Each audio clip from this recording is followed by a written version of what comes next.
Even in the worst-case scenarios we came up with beforehand, I don't think we ever imagined that this kind of violence would hit CAR, the Central African Republic.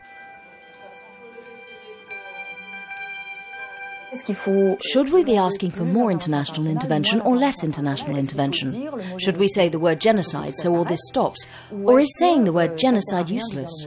Or should we say something else? If the protection forces were to leave tomorrow, people would be massacred.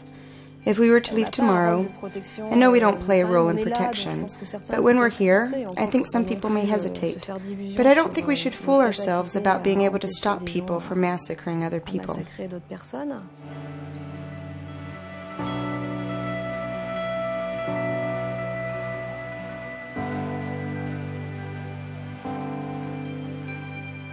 Ici à Bangui, c'est maintenant l'heure du couvre-feu. Mais les hommes de la Seleka, ces ex-rebelles qui ont pris le pouvoir en mars dernier, continuent de patrouiller dans les rues, dans des pick-up et armés jusqu'aux dents. The first time we heard of the Seleka was December 2012. They were just starting to get attention. In fact, they were about to attack northern Kar and Ndele, which they ended up taking fairly quickly, before advancing right to the doors of Bangui. It took barely a month. It happened extremely quickly. And we witnessed all those scenes of looting on a fairly large scale. Even the MSF teams on the ground in Cabo, Batangafo, and Ndele, I think.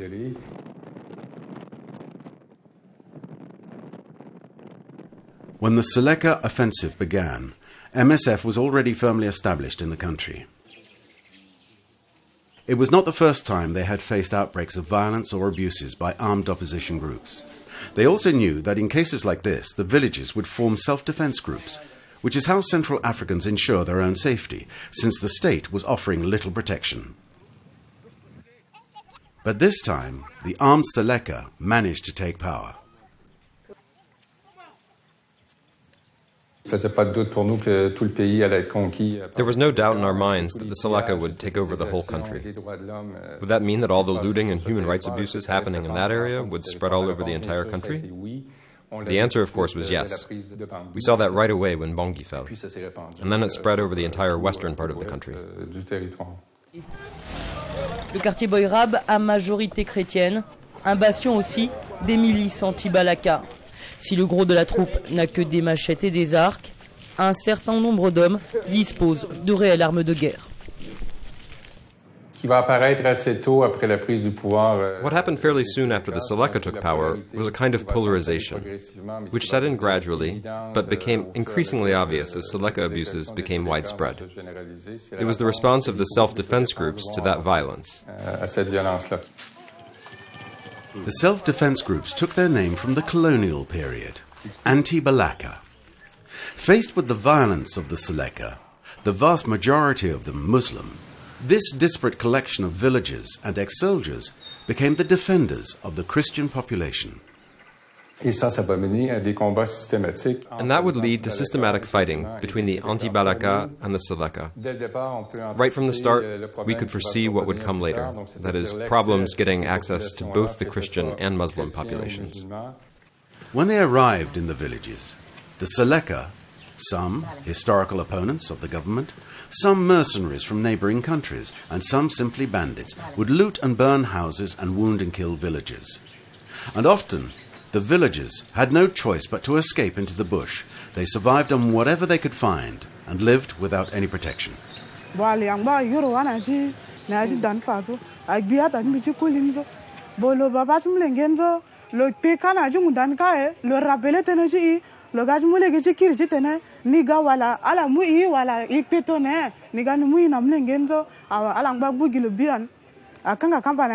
Akinga kambana lo chi saranga nguzo alangba pika gilo paso bia na falo bo kwa usinduzo ata mbichi koli na koli chimbi alangba fala shu plaza doko alaga aragitera arango aga amuini na yakani akiri gitozo aw ingba idishinga gina che pere gitozo mbi ko mbi na ngo deja mbi ko akimba mbi ko mbi dunga gina yanga che akare ko jo usemle nget minzo lo na ndo shi ata lozo mbi dulo gina yanga che akare. Those who fled to the bush had no access to even the most basic health care.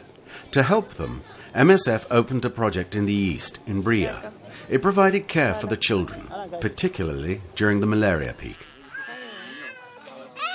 As a result of the political and military events in the beginning of the year, many health centers had to close, and many medical staff had to leave the region. There's also a problem sending drugs, so for some patients, the hospital in Bria is one of the few solutions to which they have access.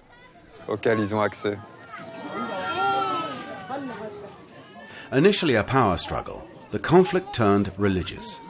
The split had deep roots in Central African society, but no one, including MSF teams, who were caring for Christians and Muslims in the same hospitals, expected it to turn into such intense hatred between the two communities. We lived together. Who did the traders work with in Carnot? The Christians. The mining, they did it together. They helped each other. They intermarried. They're cousins now. They didn't know what we see today. Our parents grew up together here.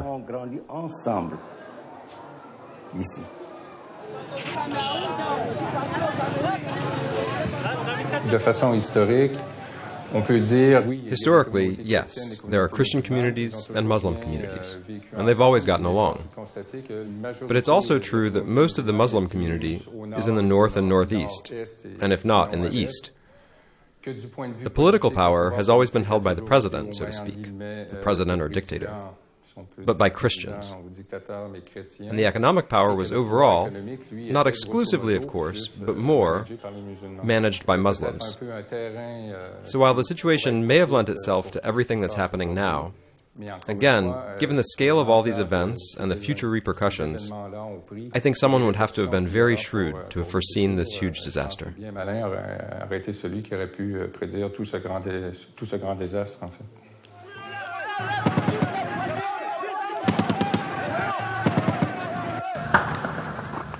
Des rafales d'armes automatiques continuent de retentir à Bakongo. Depuis les premières heures du jour, la capitale centrafricaine est en état de siège. À quelques mètres de nous, plusieurs détonations, sans doute d'armes lourdes. Selon la version officielle, des mercenaires chrétiens fidèles à l'ancien président Bozizé auraient fait incursion en différents points de la ville alors que Bangui dormait encore. Automatic weapon fire, heavy weapon fire, machete attacks. The level of violence by both groups was ratcheting up. At the time, there was an MSF team already working in Bangui. They had moved into community hospital in case violence flared up. Little did they suspect what they were about to witness.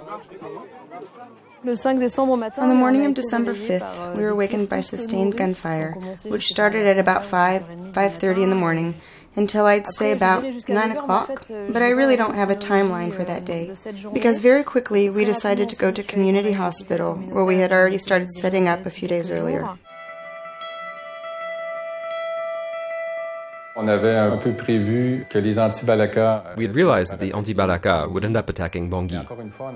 What we didn't expect was that they would be so numerous and better organized than what we were used to seeing.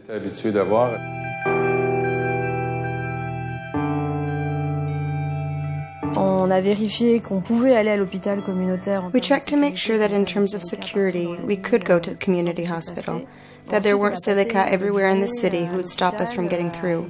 And then we spent our day at the hospital trying to manage the situation and the influx of wounded.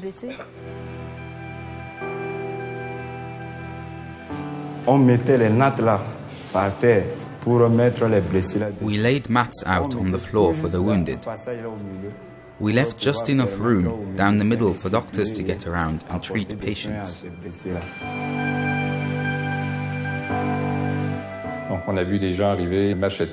We saw people come in with machete wounds, with hacked limbs and even heads. So for the teams, it was another pretty difficult experience. And I think that was what struck me most during those days.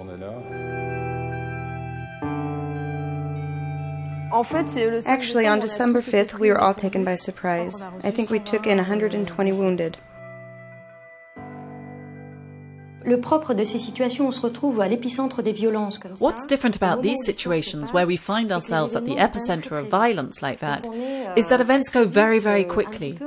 So we're there trying to get organized at the same time that things are happening, and we're in the middle of it all, and we don't always necessarily know exactly what's going on or what will happen. L'intégralité de la panoplie des violences se déploie. There's a whole range of violence that's occurring, and you're faced with very, very large scale, but especially many different forms of violence. There are clashes between armed groups, between militiamen and armed groups, between civilians and armed groups, and between civilians and civilians. Obviously, it's MSF's job to determine the typology of the violence. Because when you're working in the field, you have to be able to adapt the assistance, and also your public positions, to the reality of your diagnosis on the violence. À la réalité du diagnostic qu'on pose sur la violence. One of the triggers for the flare-up in violence was the arrival in Bangui of the French army, which was mandated to disarm the Seleka. Practically speaking, that disarmament left the Muslim population, as a whole associated with Seleka, defenseless and victim to the anti-Balaka desire for revenge. Il y avait des choses qu'on comprenait petit à petit, les quartiers musulmans qui étaient plus. There were things that we came to understand little by little. The Muslim districts that were most targeted, the parts of the city that were blockaded, the barricades that were set up in this place or that. So we figured things out as events were happening, but always a little late, which is again completely normal in that type of situation where everything is so chaotic. Quand même, tout est assez chaotique. À chaque instant, la haine peut exploser. À la sortie du camp, la foule vient de lyncher cet homme, un musulman. Ici, c'est la première fois, c'est la réflexion qu'on se faisait avec. It was the first time I experienced something like this. I was talking about this with the anesthetist who was with me and who had also done a fair number of MSF missions and who said, I saw something I had never seen before. We were in the middle of the combat zone. We ourselves weren't directly threatened by the fighting, but we were surrounded by fighting. We heard shooting during the day, at night. Dans le même hôpital, on accueillait des blessés de tous les bords. In the same hospital, we took in wounded from all sides. So we had teams who had to physically put themselves between different patients and different patient families. So the day-to-day situation was really difficult, really tiring for the teams, and which also doesn't help with staying objective, maintaining some distance so that you can calmly analyse what is going on. Ce qui était en train de se passer. Peut-être je peux lui faire du tramadol en attendant miel contre la douleur. Hein? Ça tient pas bien? On va mettre un bandage. Alors, est-ce que vous pouvez vous soulever un petit peu? Non, vous dites qu'il y a une balle ici, 2 balles là, dans le bras. De toute façon, il faut le référer, on peut mettre les deux dans l'ambulance en même temps. The first thing that was symptomatic was that the state was totally absent. If we draw a parallel with Rwanda, Rwanda was a state-organized genocide. The entire state apparatus, the entire army. In CAR, the government and the national army are totally absent. So we talked about chaos. Whether for humanitarian action or holding criminals responsible, the challenge is always knowing whether there is someone in control who can give positive or negative orders. Or are we dealing with completely spontaneous and uncontrolled phenomena? That completely changes things, and we had a lot of trouble with that. The residents of Bangui, terrified by the massacres, fled their neighborhoods. Tens of thousands of them took refuge at the city's international airport, secured by the French army. There, with their houses and belongings looted, they received almost no humanitarian assistance. We're doing our best, but we're overwhelmed. 35,000 people. We can't handle it alone. Somebody has to come and help us.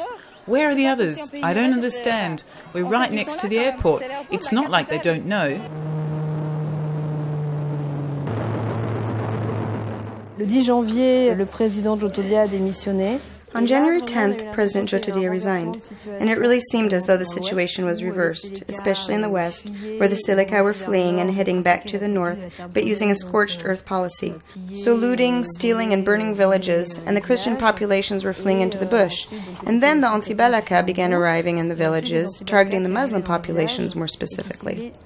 So it's true that there was a huge amount of concern about the violence, because it was no longer a case of just attacks or looting, which were numerous, dangerous, there was no doubt about that.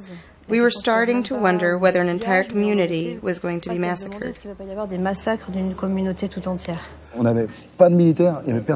the time, there were no soldiers, no one. There was no Miska or Sangaris intervention. For me, that was the most violent time. That week, where there was nothing we could do. We tried to intervene. But when you get up one morning and 7 people are executed in the courtyard nearby, and someone else is executed in the square over there, I think that was the violence that really traumatized me. Surprisingly, I was happy to see the soldiers arrive for the first time in my life.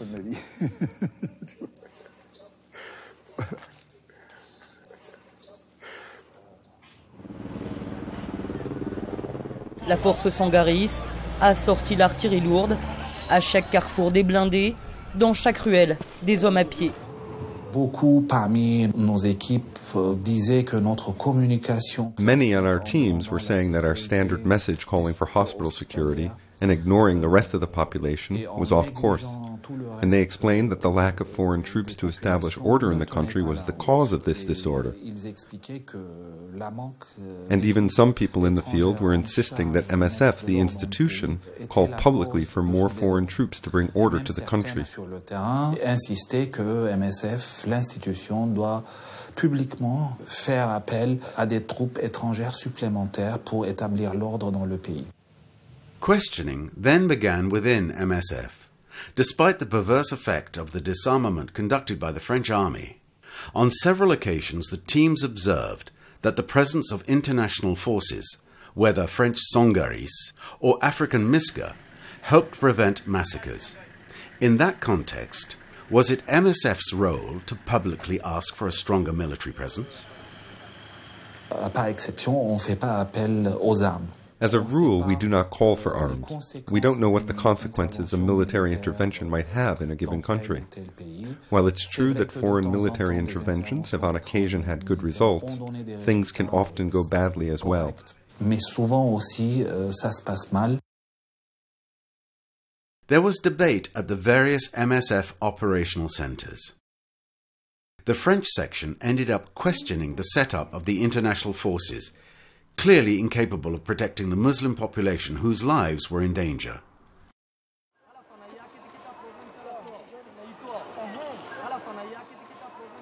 After Bangui was taken, the violence spread throughout the country, prompting Muslim populations to gather in enclaves. Mosques, churches, a hangar at Bangui airport. Any place that was protected by international armed forces became a refuge impossible to leave for fear of being killed. PK5 is a district that used to be a mix of Christians and Muslims. It was a very commercial part of Bangui. And suddenly the Muslim minority was massively gathered inside Bangui's central mosque. And so there's this picture, this situation that is both totally absurd and very violent of people who are locked up in their own district, who have become foreigners in their own country, undesirables in their own city. Same situation in Kano, in western Kar. Since the Seleka were driven out in late January, the city has been under anti-Balaka control. Trapped, Muslims have had no other choice but to take refuge in the Catholic Church. After the Seleka left, worried Muslims started knocking on the door of the parish, and I can't but let them in. This has been going on for almost a month. When the new violent anti-Balaka groups arrived, everyone was scared. At first, 8 people came seeking refuge, then 13, then 50, then 150. Now there are more than 1,035 people living in the Catholic Church. It really wasn't easy at first when I started taking the Muslim community into my parish. I was threatened at gunpoint 3 times and even made to get down on my knees. The threats came from the anti-Baraka. Believe me, there were times when I had to quickly write out my will. I knew that something very bad could happen at any moment.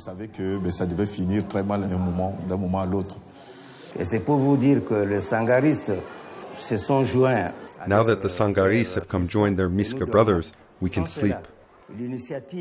Without that, the anti-Balaka plans for us. Who knows where it would end? Moi, je voulais, parce que là, il saigne vraiment. Je voulais faire un peu l'hémostase. Tu veux prendre?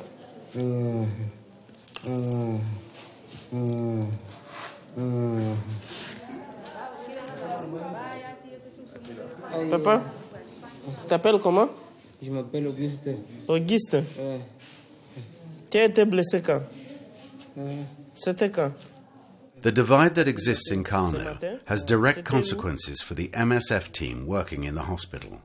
How to evacuate wounded Muslims who need emergency surgical care and need to be referred to Pawa or Bangui. It was really tough that day in Karno. We had to evacuate 4 wounded to Bangui, 2 of them Muslim.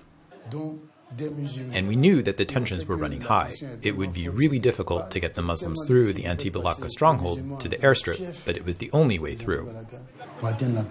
C'est le seul passage. C'est plus facile. Ici, on va mettre un brancard. D'accord, mais lui, il faut... 8h30, échange de coups de feu.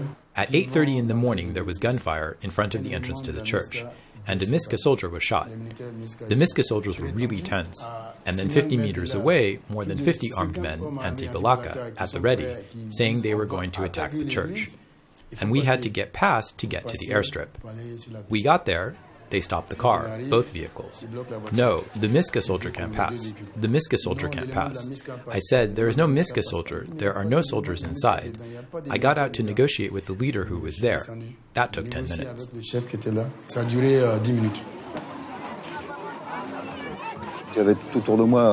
At the airfield, I was completely surrounded by a band of Balaka threatening to stop the plane or I don't know what.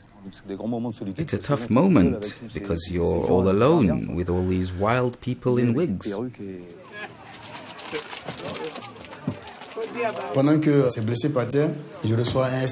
While the wounded were taking off, I got a text from the referring doctor asking me could we quickly refer the soldier because he was losing him. That was a lucky day, though, because it was a rented plane, and it left with the first patients to Pawa and then flew back.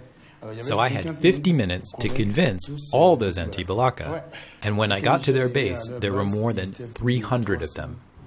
300, all armed.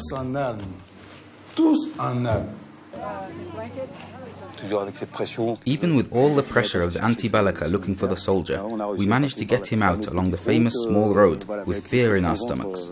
Warming up the engines and takeoff seemed to take forever.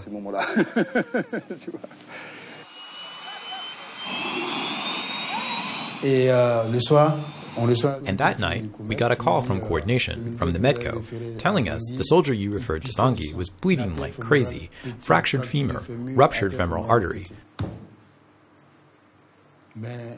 But you saved him. We were all happy to have saved the man's life.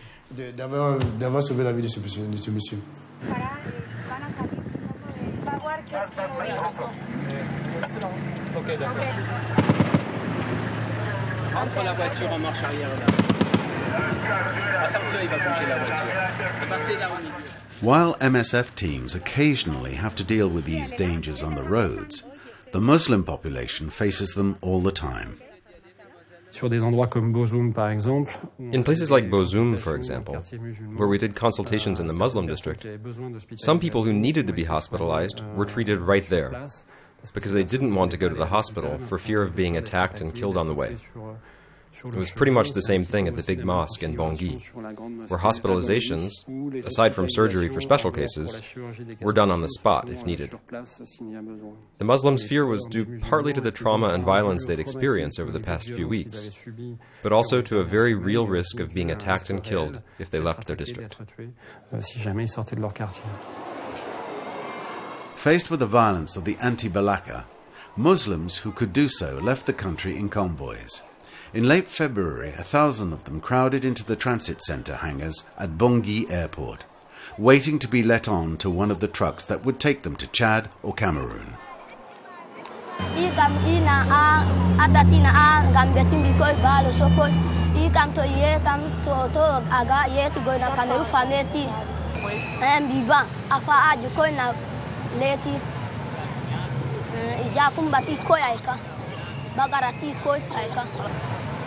2 days ago, 1,800 people left at the same time. Now, you have the feeling that their souls are still around. You see left behind belongings which they could not take on their means of transportation when leaving the camp, but they are now gone. It feels very empty. I feel very sad. There were patients I have seen every day, and now they are gone. They are now on the road out of the country. We know that convoys are attacked, and so I wonder, I think, how they're doing on this very dangerous way.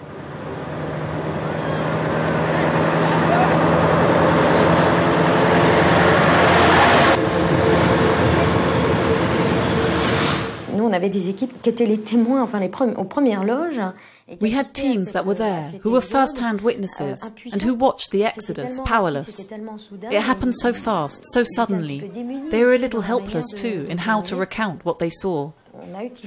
And we used those terms: exodus, evacuation of certain populations, massive flight, things like that. We were having a little trouble getting to the point of, is this ethnic cleansing? Is there really systematic intent? Again, we weren't far enough removed to understand the dynamic and the intentionality of the dynamic, and that's why it's important to understand. People had to choose between a suitcase and a coffin. That was really how they experienced the events. Everything happened very, very quickly. By mid-March 2014, according to the United Nations, 600,000 people had been displaced in their own country, and nearly 300,000 people had fled to neighbouring countries, Chad, Cameroon and Democratic Republic of Congo. In Sido, a small village on the Chad border, thousands of Central Africans arrived exhausted by the journey they had endured.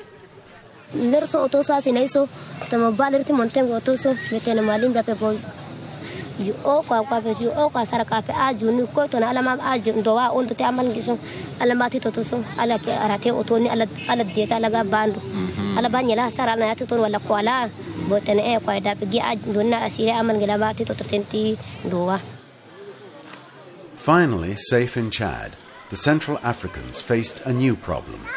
The convoys they had taken were part of an operation to evacuate Chadian nationals. Suddenly, they were considered Chadian citizens returning home, and not refugees.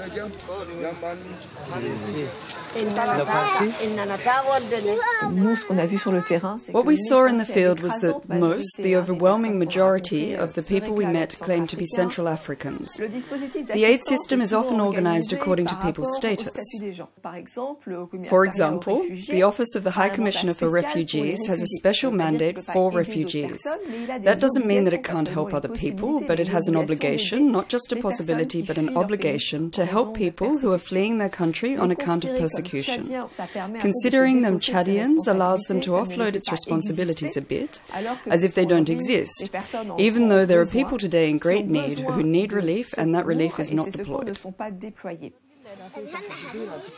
Cameroon, Chad, DRC. MSF teams work where the refugees are, but also in more than 15 projects inside CAR. A massive presence which makes MSF an easy target. Since the Seleka seized power, various offices have been looted, cars and money have been stolen. On the whole, we're respected. People know us. But we have to be very aware of the situation. And in Bangui, there are people who are starting to say, "You're phonies, you support the Muslims." So okay, they know us. They know who we are. But it doesn't mean we don't have to be careful and don't have to re-explain the message on impartiality, independence, and neutrality regularly. To ensure its safety, MSF negotiates with the various groups controlling the areas where it works. On April 26th, in the northern Car town of Bogila, the team received various community leaders inside the hospital. But ex-Seleka rebels forced their way in and began shooting, killing 18 people, 3 of them MSF staff. Today, we're hearing arguments like, yes, but those are uncontrolled groups. We cannot pursue humanitarian negotiations with that type of justification of violence in mind because it's unacceptable. It's unacceptable for the population and for us. I think we have to clearly state that we cannot deploy, we cannot set up relief operations anywhere where there isn't at least a minimum of control of armed groups. But there has to be a commitment, a negotiation with the aid operator.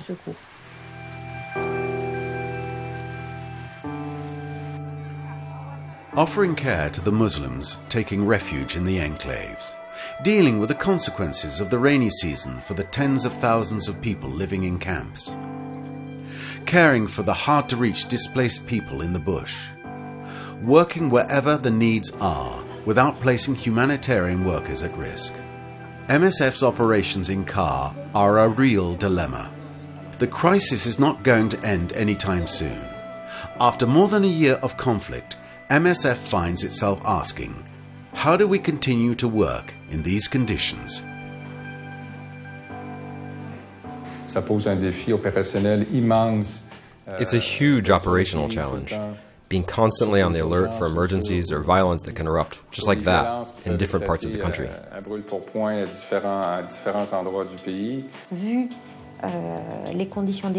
Given the deployment conditions, the security and the amounts of human and financial resources involved, can MSF maintain this degree of coverage in a country like this for much longer? I'm not sure. I think it's going to take a lot of brainstorming to try and find a creative way if we want to stay in this country long term. Those are going to be hard decisions and hard choices. Est-ce que tu as mal?